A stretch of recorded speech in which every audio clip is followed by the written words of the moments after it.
বাংলা বলছি চ্যানেলটি সাবস্ক্রাইব করুন এবং সমস্ত অনুষ্ঠানের আপডেট পেতে বেল আইকনটি অন করুন।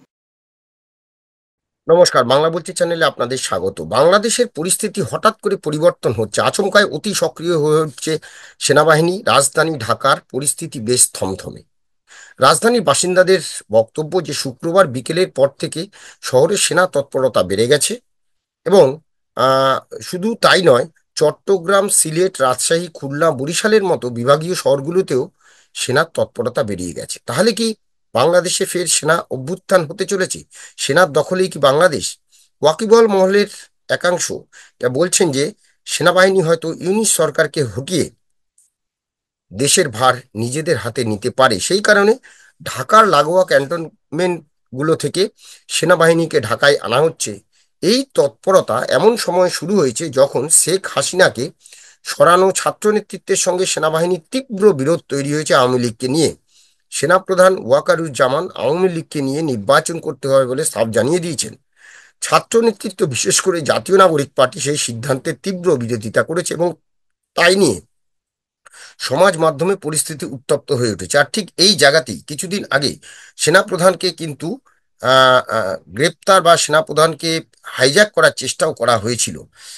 সেই জায়গা থেকে তাহলে কি পরিস্থিতি দ্রুত পাল্টে যাবে? বাংলাদেশের পরিস্থিতি, আজকে আমরা এই বিষয়গুলো নিয়ে আলোচনা করব। আমি বিপ্লব, আমার সঙ্গে রয়েছেন আন্তর্জাতিক সম্পর্ক বিশ্লেষক অধ্যাপক ডক্টর রাজাগোপাল ধর চক্রবর্তী। রাজাদা, আপনাকে স্বাগত।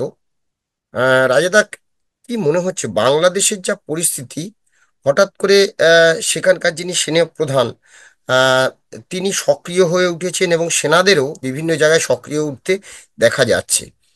এখন চলছে রমজান মাস, এই পরিস্থিতিতে আহ কি হতে চলেছে বলে আপনার মনে হয়? বাংলাদেশে সেনা অভ্যুত্থানের অনেক ইতিহাস আছে। আমরা জানি বঙ্গবন্ধুকে সরানোর সময় সেনা অভ্যুত্থান ঘটেছে, জেনারেল জিয়াউর রহমান এসেছেন সেনা অভ্যুত্থানের মধ্যে দিয়ে, এবং হোসেন এরশাদও এসেছেন সেনা অভ্যুত্থানের মধ্যে দিয়ে। কিন্তু তার পরবর্তীতে আর খুব একটা দেখা যায়নি বাংলাদেশে একটা গণতান্ত্রিক এরা জিয়াউর রহমান তিনিও একটা রাজনৈতিক দল করেছেন, এরশাদও রাজনৈতিক দল করেছেন। এরা সবাই বুঝেছেন যে বাংলাদেশে যখন একটা গণপ্রজাতান্ত্রিক সংবিধান আছে, দেশ আছে, সেখানে মিলিটারি দিয়ে বিশেষ কিছু হবে না, তা ফলে একটা দল দরকার, সেটা তারা করেছে। এবং তাদের এর সাথে দলটা মানে ফিরিস্ট হয়ে গেলেও কিন্তু জেনারেল জিয়ার যে দল বিএনপি, সেটা কিন্তু বর্তমান বেশ ভালোভাবেই তারা এগিয়ে চলছে, কাজ করছে। এখন বাংলাদেশে যেহেতু এই ইতিহাস আছে, কিন্তু যেটা আমি বললাম, এরা দুজনই কিন্তু রাজনৈতিক দল তৈরি করেছে, আহ মোটামুটি বুঝেছে বাংলাদেশের সাংবিধানিক কাঠামোটা কি, মানুষ কি চায়। এবং যারা যে এরশাদ পর্যন্ত জিয়া, এরা সবাই পাকিস্তানি ট্রেন ছিলেন, পাকিস্তান মিলিটারিতে এরা শিক্ষিত হয়েছিলেন। তার ফলে এদের গণতান্ত্রিক চিন্তাধারা, চেতনা, এগুলো শেখানো হয় না মিলিটারিতে, বুঝেছেন। পাকিস্তানের মিলিটারি যেভাবে লুণ্ঠন করে সেটাই তারা শিখেছেন। কিন্তু এখন যারা বাংলাদেশের মিলিটারিতে ট্রেন হচ্ছে, তারা সবাই গণতন্ত্র, প্রজাতন্ত্র, সংবিধানের প্রতি আস্থা রেখেই এত এই যাবৎকাল, আমি 5ই ডিসেম্বরের পরে কি হচ্ছে আমার জানা নেই, তো তারা সেভাবেই ট্রেন্ড হয়েছে। গণতন্ত্রের প্রতি আস্থা, মানুষের প্রতি ভালোবাসা, এগুলো তো গণতন্ত্রের প্রধান জিনিস। তো ওয়াকুজ্জামান যে ভদ্রলোককে আপনারা দেখলেন, তার সঙ্গে আমার সাক্ষাতের সুযোগ ঘটেনি, কিন্তু তার ইন্টারভিউ যেগুলো শুনেছি, আমার অত্যন্ত ভদ্র লোক বলেই মনে হচ্ছে। কথাবার্তার মধ্যে কোনো উচ্ছৃঙ্খলতা নেই, কোনো মানে দম্ভ নেই। মিলিটারি জেনারেল অনেকের মধ্যে এগুলো থেকে যায়। তো যাই হোক, তো এবং কি জানে, সেনা অভ্যুত্থান ঘটতে গেলে আরেকটা জিনিস লাগে, যে যারা সেনা উচ্চ পদে আছেন, সর্বোচ্চ পদে বা ফার্স্ট সেকেন্ড কমান্ড, তাদের উচ্ছ্বাসটা খুব দরকার, মানে হাই অ্যাম্বিশন, যে আমি একজন দেশের সেনানায়ক কেন, এর উপরে যাব। যারা দেখছেন আর্মি থেকে ওইসব জায়গায় উঠেছে, দেশের প্রেসিডেন্ট, প্রাইম মিনিস্টার হয়েছে, তারা সকলেই উচ্ছ্বাসার ছিল। এটা পারভেজ মুশাররফ পাকিস্তানেও দেখেছেন, মানে সবাইকেই আপনি যদি দেখেন, ইয়াহিয়া খান, সবাই তারই একটা বিরাট, সকলেরই একটা উচ্ছ্বাসা ছিল। কিন্তু এই ভদ্রলোকের সেরকম উচ্ছ্বাসা এখনো পর্যন্ত প্রকাশ পায়নি, উচ্ছ্বাসা তৈরি হয়নি, কেননা সংবিধানের প্রতি তাদের দায়বদ্ধতা থেকেই সেই উচ্ছ্বাসা তৈরি হয়নি। এবং উচ্ছ্বাসা যদি থাকতো, 5ই ডিসেম্বরের মতো, 5ই আগস্ট 2024 এর এর মতন আইডিয়াল সময় ছিল না। উনি নিজেই বলতে পারতেন যে আমি প্রধানমন্ত্রী হব বা কিছু, আমি উপদেষ্টা হব, প্রধানমন্ত্রী এইসব বলতে পারতেন, কিন্তু করেননি। তিনি একেবারে ছেড়ে দিলেন দেশের। ওই সময় মনে হয়েছিল যারা বাংলাদেশের সবচেয়ে যাদের ট্রাস্টওয়ার্দিনেস আছে, যাদের নামগুলো মানুষরা তো অ্যাকসেপ্ট করবে, সেই মোহাম্মদ ইউনূস, যিনি বাংলাদেশের এখনো পর্যন্ত একমাত্র নোবেল প্রাইজ বিজেতা, তাকেই নিয়ে আসা হয়েছিল বিদেশ থেকে, যাতে করে দেশটা সঠিকভাবে চলে। কিন্তু দেখা গেল মৌলবাদীদের সঙ্গে চলতে গিয়ে যে ইউনূসকে আমরা দেখেছিলাম, গ্রামীণ ব্যাংকের প্রতিষ্ঠাতা, গ্রামীণ ব্যাংকের যেভাবে বাংলাদেশের একটা যে স্মল ক্রেডিট মুভমেন্ট করেছিলেন, যেভাবে মহিলাদের ক্ষমতায়ন করেছিলেন, আমি নিজে ওনার সঙ্গে কাজ করেছি বেশ কিছুদিন, তাতে আমার মনে হয়েছিল মানুষটার মধ্যে একটা ব্যাপক গরিবের প্রতি ভালোবাসা এবং দেশটাকে পরিবর্তন করার ইচ্ছে রয়েছে। যাই হোক, কিন্তু এখন আমরা যে ইউনুসকে দেখছি সেই ইউনুসের সঙ্গে আগেকার ইউনুসের কোনো মিল আমি কোথাও খুঁজে পাচ্ছি না। একদম একদম। কয়েকদিনে দেখা যাচ্ছে যে চট্টগ্রাম, সিলেট, রাজশাহী, খুলনা, বরিশালের মতো বেশ যে শহরগুলো, সেখানে কিন্তু সেনার তৎপরতা বাড়ছে। এখন যদি জানি না, যেহেতু রমজান মাস চলছে একদিকে, আর অন্যদিকে রমজান শেষ হলে, অর্থাৎ ঈদ যদি শেষ হয়, তারপরে কি ইউনিসকে হটানোর জন্য সেনাবাহিনী কোনো পদক্ষেপ করতে পারে? এবং সেক্ষেত্রে আমেরিকা এবং ভারত, এই দু দেশের কিন্তু একটা বড় ভূমিকা থাকবে। কারণ ইতিমধ্যেই আমেরিকান প্রেসিডেন্ট ডোনাল্ড ট্রাম্প বলেছেন যে ভারত, অর্থাৎ মোদি কি করবেন বাংলাদেশ নিয়ে, মোদি যা বলার বলবেন। এই জায়গাটা থেকে কি মনে হচ্ছে রাজনৈতিক পরিস্থিতি? হ্যাঁ দেখুন, তবে বলে রাখি, যারা সেনা অভ্যুত্থান করে তারা ওই রমজান মাসটা দেখে, পবিত্র মাস, হ্যাঁ সে সবাই জানে। কিন্তু অত পাজির বেঁচে বিচার করতে গেলে আপনি অভ্যুত্থান করতে পারেন, তারা এইসব গুলো মানে না। বা মানলে বুঝেছেন, যখন তারা কেউ সবাই ভাবছে যে এই সময় কিছু হবে না, তখনই তারা করে ফেলেন। যাই হোক, সেটা অন্য প্রশ্ন। এখন তাকে বাংলাদেশে যদি সেনা অভ্যুত্থান হয়, তাহলে তার দুটো জিনিস লাগে। একটা হচ্ছে যে বাংলাদেশের মিলিটারি যেমন হিউজ নাম্বারস আছে, তার শক্তি আছে, বাংলাদেশ প্যারামিলিটারি ফোর্স এগুলো কিন্তু বিরাট শক্তিশালী। হ্যাঁ, বাংলাদেশের যে র্যাপিড অ্যাকশন ব্যাটালিয়ন আছে, বর্ডার গার্ড আছে, আনসার আছে, আহ, এরাও কিন্তু বেশ শক্তিশালী, গ্রাসরুট লেভেলে এদের এদের ইউনিটস আছে। এখন শুধু আপনি মিলিটারির ক্ষমতা আপনার ল্যান্ড, ওয়াটার এবং ইয়েতে নেভি, এয়ারফোর্স, আর্মির ক্ষমতায় আপনি পারবেন না যদি আপনার প্যারামিলিটারির উপর একটা যদি দক্ষতা থাকে। আপনি যদি সুদানে দেখেন, সুদানে সেখানে দেখা গেল যে ক্ষমতা নিয়ে আর্মির সঙ্গে প্যারামিলিটারিতে বিরাট বিরাট ঝামেলা।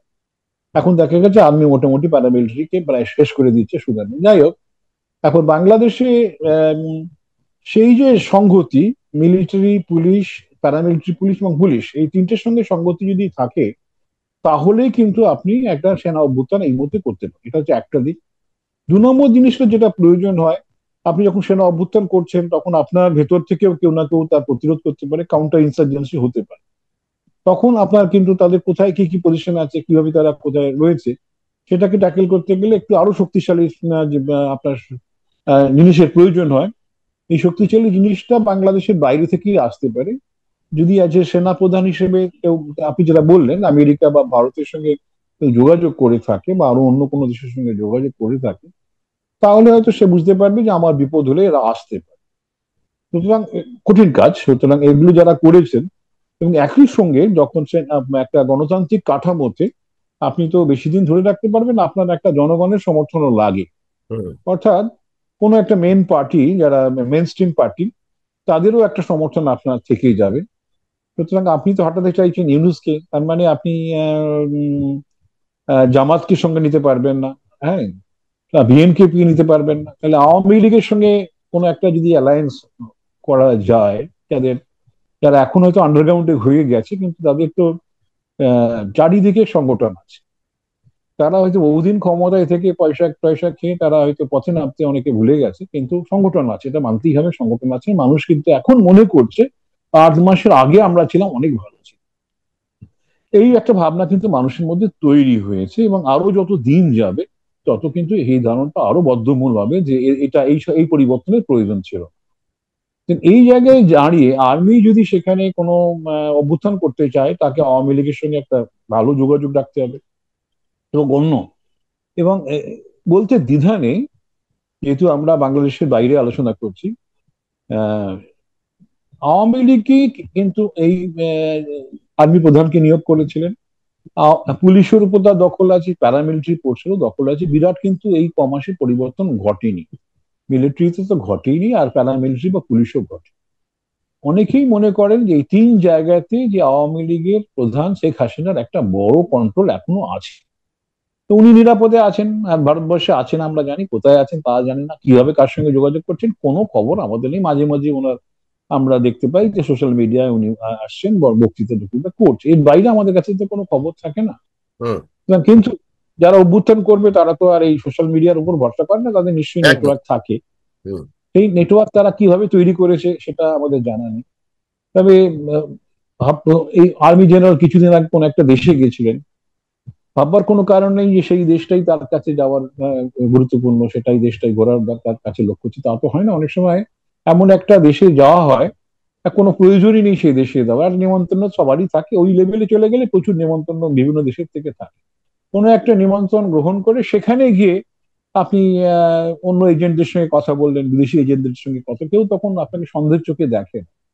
উনি গেছিলেন, উনি আমেরিকাও গেছিলেন এবং আরো একটি মানে এমন দেশে গেছিলেন সেই সেই দেশ নিয়ে সন্দেহ করার কিছু নেই। সেখানেও হয়তো উনি আওয়ামী লীগের এজেন্টদের সঙ্গে কথা বলতে পারেন, বা অন্য সব যারা আছেন যোগাযোগ রাখছে তাদের সঙ্গে কথা বলতেই পারেন। তো নির্ভর করছে, উনি কিন্তু মাঝখানে একদিন বলে দিয়েছিলেন এনাফ ইজ এনাফ, তখন আমরা ভেবেছিলাম যে ওনার একটা প্রতিবাদের ইচ্ছে হচ্ছে। কিন্তু কিন্তু কি জানেন, যারা ঠান্ডা মাথায় কাজ করে তাদের অ্যাকশনটা বোঝা খুব মুশকিল। উনি অত্যন্ত ঠান্ডা মাথার লোক বলেই মনে হয়েছে, যদিও ওনার অ্যাম্বিশন আছে এখনো বোঝা যায়নি। কিন্তু যে আপনারা, উনি এটাও বলেছেন আপনারা কিন্তু পরে বলবেন না যে আমাকে অ্যালার্ট করেন, এটাও বলেছেন। তার মানে উনি একটা অ্যালার্ট দিয়ে দিয়েছে। তারপরে এখন যে কোনো মুহূর্তে উনি কিছু করতে পারেন এরকম একটা বার্তা উনি দিয়েছেন। নির্ভর করবে যে একা তো কিছু করা যায় না, যে সমস্ত যে সাপ্লিমেন্টারি সাপোর্ট যেগুলো দরকার সেগুলোর সঙ্গে সঙ্গে আসছে কিনা। সাপ্লিমেন্টারি সাপোর্ট হচ্ছে এই আওয়ামী লীগের থেকে, সাপ্লিমেন্টারি সাপোর্ট হচ্ছে ভারত থেকে, বা চায়না থেকে, সাপ্লিমেন্টারি সাপোর্ট হচ্ছে আমেরিকা থেকে, বা এইরকম জায়গা থেকে যদি পাওয়া যায়, মোটামুটি আশ্বাস পাওয়া যায় যে ঠিক আছে তুমি লড়ে যাও, কোনো অসুবিধা নেই, তাহলে কিন্তু যে কোনো দিনই ঘটতে পারে। রমজান পবিত্র মাস, ঈদের মাস, সবাই উপোস করে আছেন, আল্লাহর কাছে দোয়া করছেন শান্তি। কিন্তু যারা যারা অভ্যুত্থানের দিকে নজর রাখেন তাদের কাছে বুঝেছেন এইটাই হচ্ছে আইডিয়াল সময়, যে আমি ওয়েট করব তারপরে আমি করবো, তাহলে হয়। ঠিক আছে, বহু কিছুই আপনি দেখুন সেগুলো ঘটছে গাজাতে, আমরা যা দেখছি, হ্যাঁ যা ঘটছে সেটা ওই কেউ ওয়েট করছে না এই সমস্ত এর জন্য। সিরিয়াতেও একই কাণ্ড ঘটেছে, আপনি দেখেছেন, কেউ সব ওয়েট করছে না, কারণ তারা মনে করছে তাদের উদ্দেশ্য সফল করতেই হবে।